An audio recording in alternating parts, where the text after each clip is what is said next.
Semuanya, Tuhan memberkati Anda semua. Saya senang bisa kembali berjumpa dengan Anda. Rute kita seperti biasa, mungkin sekitar 15-20 menit saya akan berbagi. Nanti giliran Anda berbagi pada 20-30 menit berikutnya.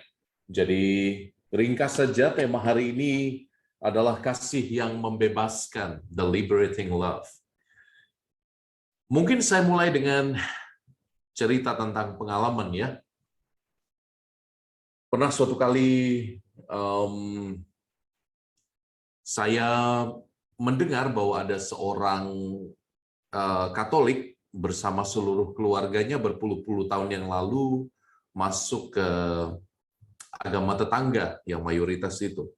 Lalu dia dicap murtad, dicap pengkhianat oleh gerejanya. Dan saya cukup sedih mendengar kenyataan itu walaupun kejadiannya sudah agak lama. Sudah sekitar 20 tahunan ketika itu. Malam hari pun tiba, sesudah Ekaristi saya memutuskan untuk ya nekat aja mengunjungi orang tersebut, mengunjungi keluarga yang dicap murtad itu.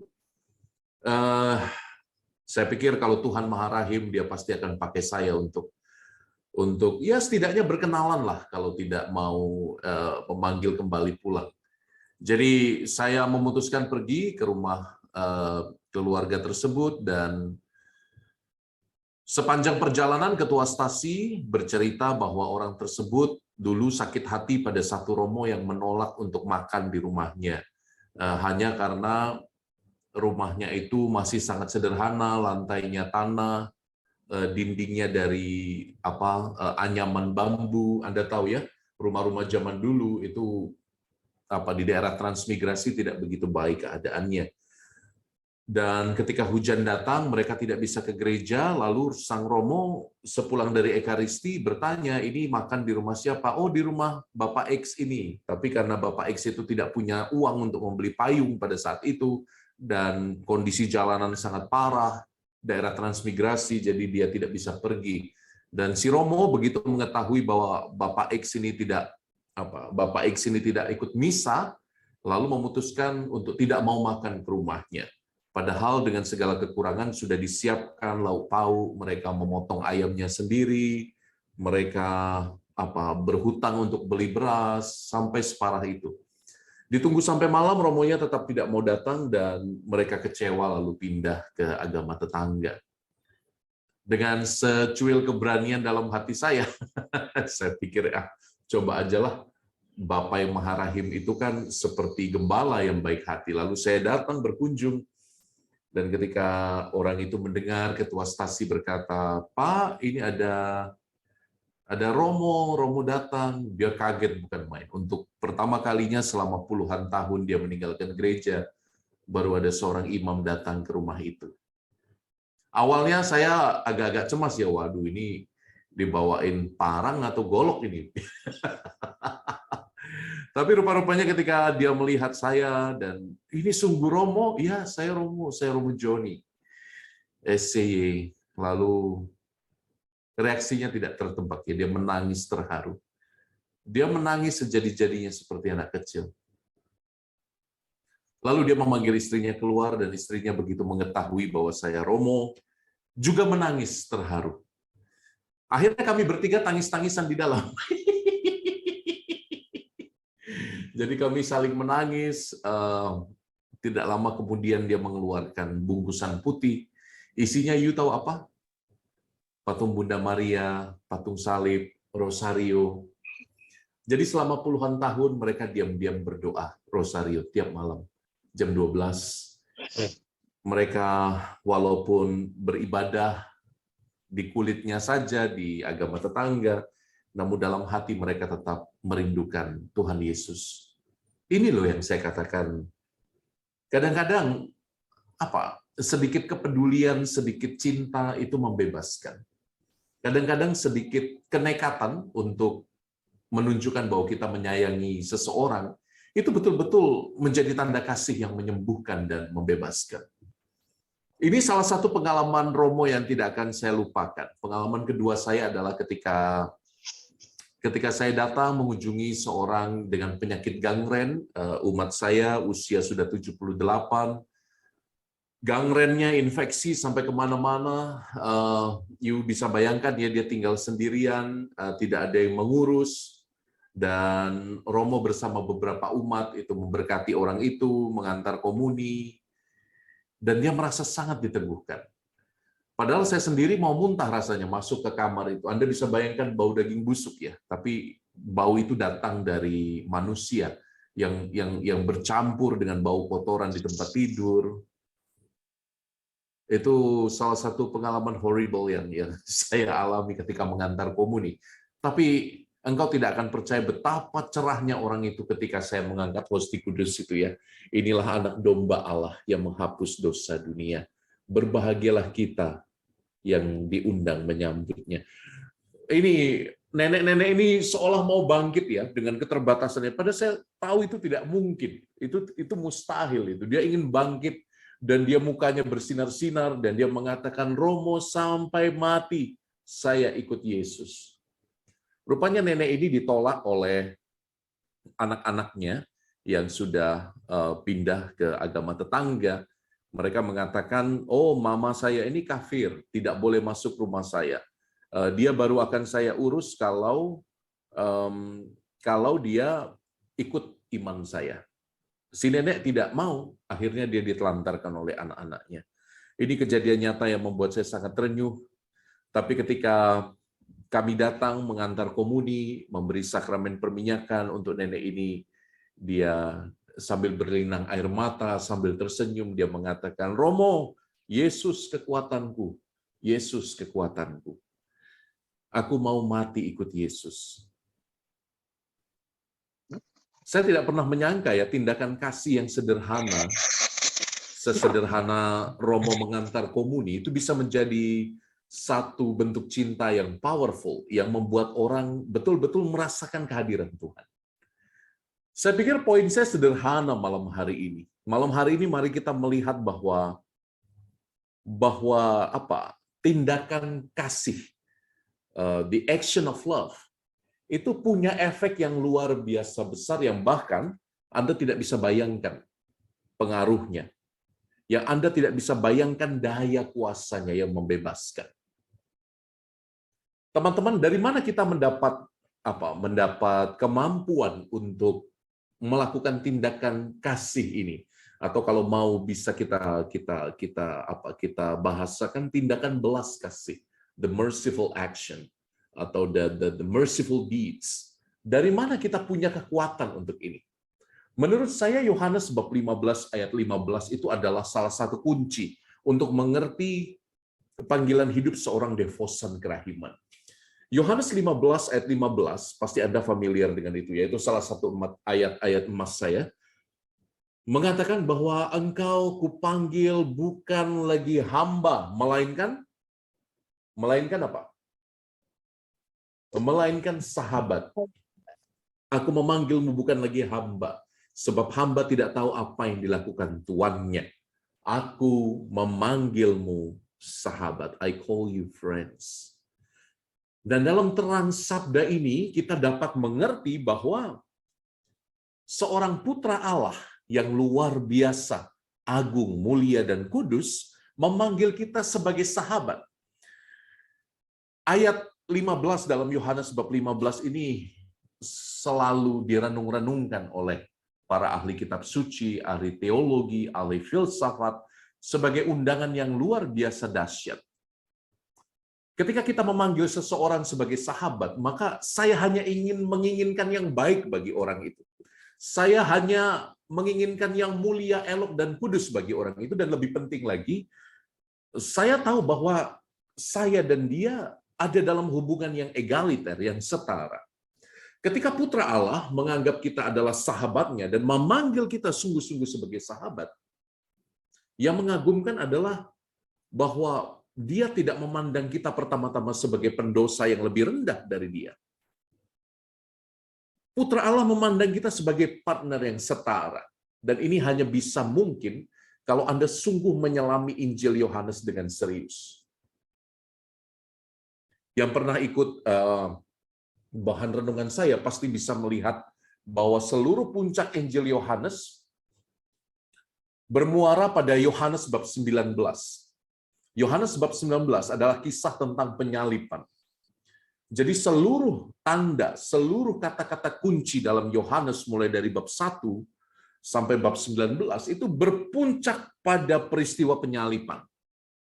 Dan bukan hanya berpuncak pada peristiwa penyaliban secara umum, secara lebih spesifik Yohanes memberikan bahwa tanda yang paling utama dan unggul adalah ketika putra manusia ditinggikan. Kapan itu putra manusia ditinggikan? Di atas Kalvari. Ketika dia menjadi suluh bagi bangsa-bangsa. Lebih dari itu ketika jantung hatinya ditembus oleh tombak dan mengalir darah dan air. Kata Yunani yang dipakai sekali lagi hanya untuk mengingatkan Anda, kalau yang pernah mengikuti pelajaran saya, itu bukan hanya mengalirkan, tapi memuncratkan, menyemburkan. Dan ini sekali lagi mengingatkan kita pada saat Allah menciptakan manusia dan menyemburkan nafasnya. Allah menghembuskan nafas itu kepada tanah yang dia bentuk, dan tanah itu menjadi hidup.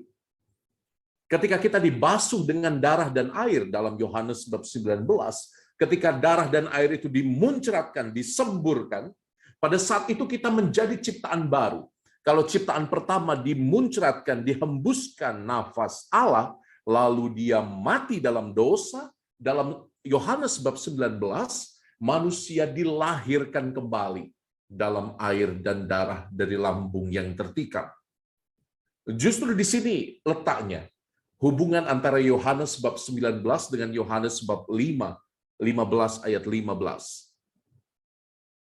Kita hanya bisa mengatakan diri kita sahabat setelah kita dibasuh oleh air dan darah kerahiman. Kita hanya bisa mengatakan bahwa kita setara dengan Allah, bahwa kita kita menjadi sahabat Allah, kita egaliter posisinya setelah kita ditebus, setelah kita dijadikan ciptaan baru, baru kita punya kapasitas untuk mencintai. Baru kita punya kapasitas untuk mengasihi dan berbuat tindakan belas kasih. Dan sadar tidak sadar, dalam teologi Katolik kita percaya adanya dependensi atau keterikatan yang paradoksal. Semakin kita terikat dengan Allah, semakin kita menyahabat dengan Allah secara lebih intim dan mendalam, semakin kita membebaskan sesama dengan kata-kata kita yang penuh kasih, dengan tindakan kita yang penuh belas kasih. Maka kalau ditanya apa bedanya para volunteer karya-karya sosial dengan devosan kerahiman ilahi, jelas bedanya.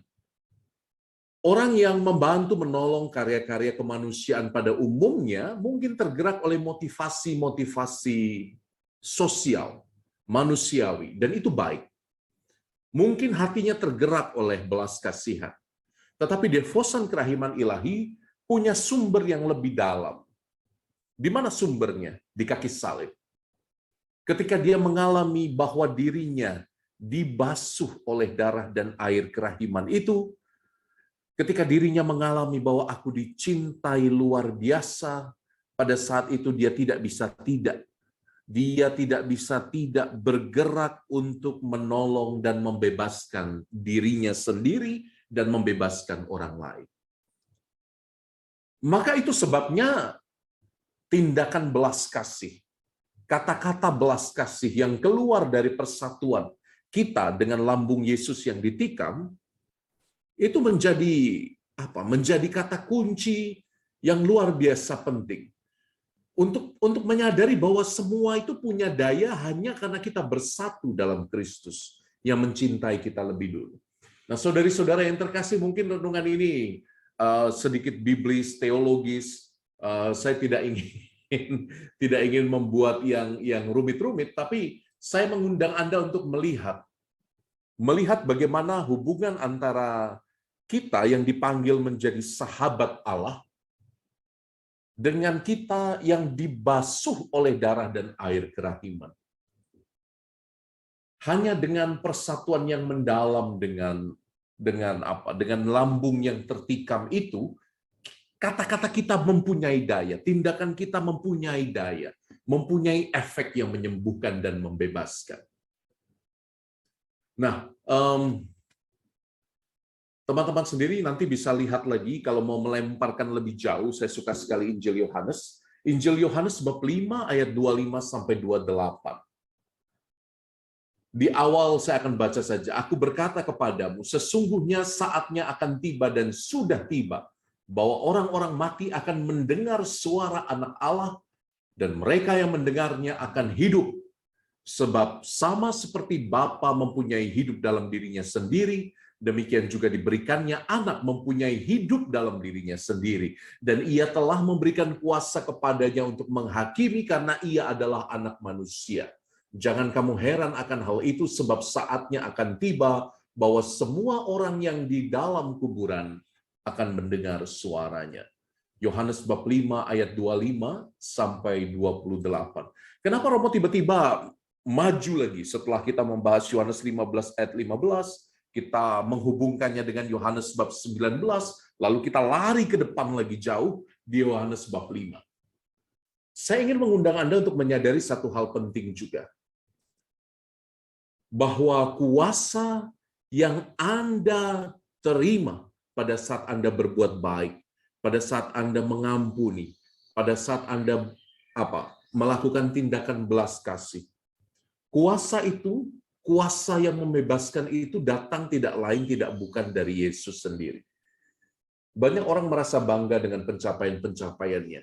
Banyak devosan yang menerima rahmat, mujizat, kesembuhan, kepulihan, pengampunan, keutuhan kembali hidup keluarga, tapi lupa bahwa itu sebetulnya bukan usaha Anda sendiri. Itu adalah rahmat. Rahmat dari Putra Allah yang sabdanya menghidupkan, yang sabdanya punya daya. Maka sekali lagi saya undang Anda untuk melihat Yohanes bab 5 ayat 25 sampai 28. Saatnya akan tiba bahwa orang-orang mati akan mendengar suara Anak Allah, dan mereka yang mendengarnya akan hidup. Apa maksudnya? Apa efeknya untuk kita? Toh kita belum mati, Romo.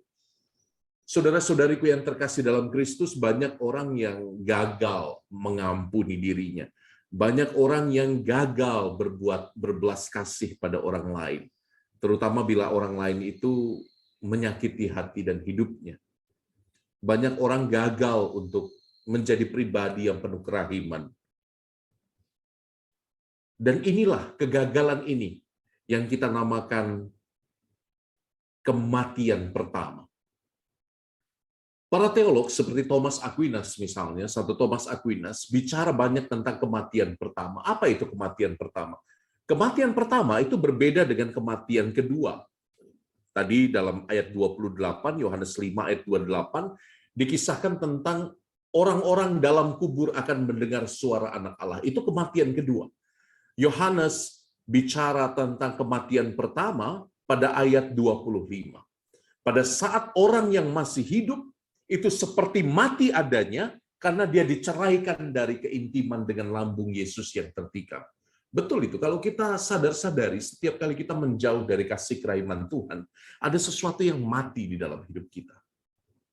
Hati kita, perasaan kita, emosi kita.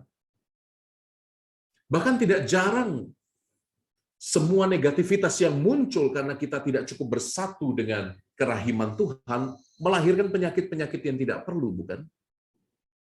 Ada gejala-gejala psikosomatik yang betul-betul melahirkan penyakit biologis. Karena apa? Karena orang tidak cukup berdamai dengan hidupnya. Orang tidak cukup berdamai dengan orang lain.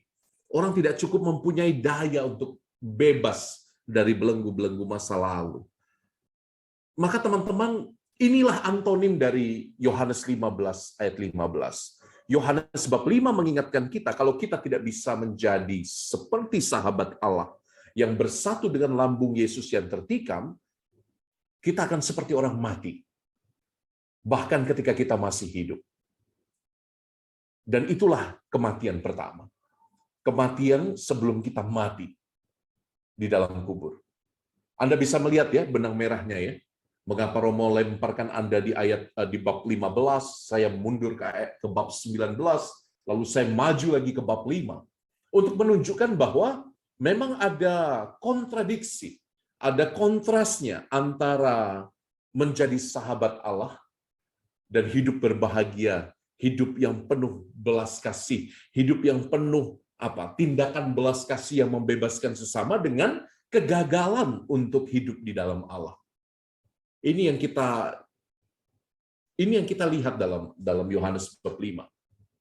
Ada saatnya orang-orang mati itu mendengarkan suara Allah. Tapi ada saatnya juga mereka yang menolak mendengarkan suara Allah betul-betul mati.